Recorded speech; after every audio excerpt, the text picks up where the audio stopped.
Hello there and welcome to Perspective Unleashed. This is the show where we bring you stories, facts, and insights to give you a wholesome perspective from the Word of God and the world around you. My name is Buki Bash and with me is my co-host, Shay Adenoa. Hello, everyone. So today we are talking about environmental sustainability. So we're talking about the preservation of the environment, talking about conservation efforts, and also looking at what some of the solutions are and how we can draw inspiration from the Word of God in terms of His desire for us to steward and care for the earth that He's giving us, right? So I think the first thing we need to do is to really look at what environmental sustainability is. And there's been a lot of talks about it. So environmental sustainability is essentially protecting and conserving our environment. So this is the air, water, natural resources, biodiversity, animals, plants. So essentially the entire earth. So it is sustaining and protecting the earth.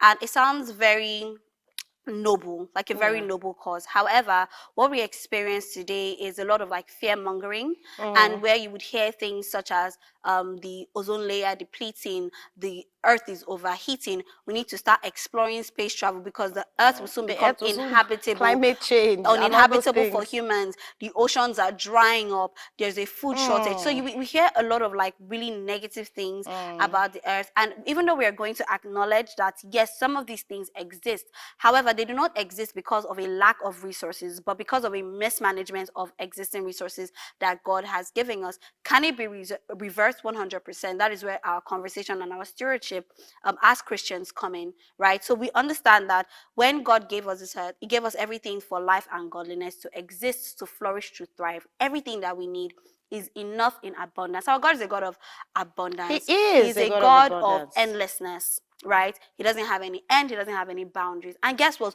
If there is a shortage of any kind of resource, there will always be provision for more. Definitely. He never ever leaves us stranded. I think once you operate from that point of view, in terms of how you look at sustainability and eco-consciousness, it sort of shapes the way you look at it. You don't look at it from a place of fear as to, oh, things are reducing, so I need to come up with alternative meats, GMO foods to conserve food. You don't need to come at it from that perspective. And it's a very broad topic because it spills into like even down to like architecture, coming out with like sustainable architecture that cools spaces that ultimately affect your health long term as an individual and affect your experience and how you sort of like navigate like through this world that we're in. It's a very vast topic. Yeah, and I agree with you.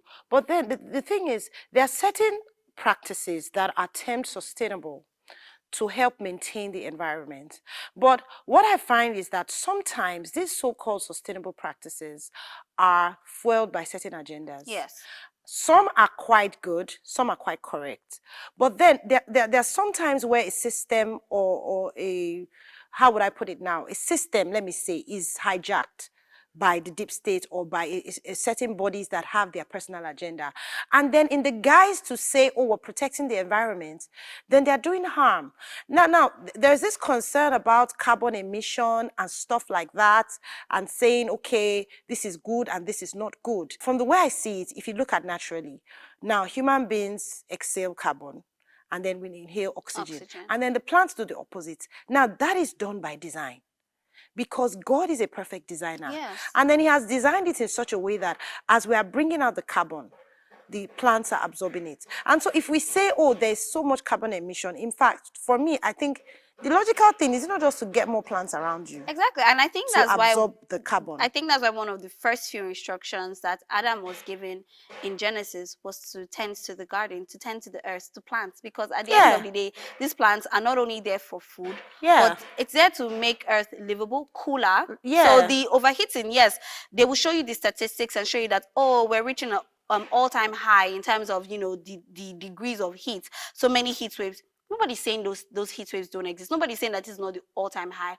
But it's not the all-time high because, oh, the world is, burning up. Yeah, it's an all-time high because the forests are reducing. And this is as a result of men's greed. You're taking and you're not replacing. Yeah, so that means that there's a system that can be put in place that can help balance these things.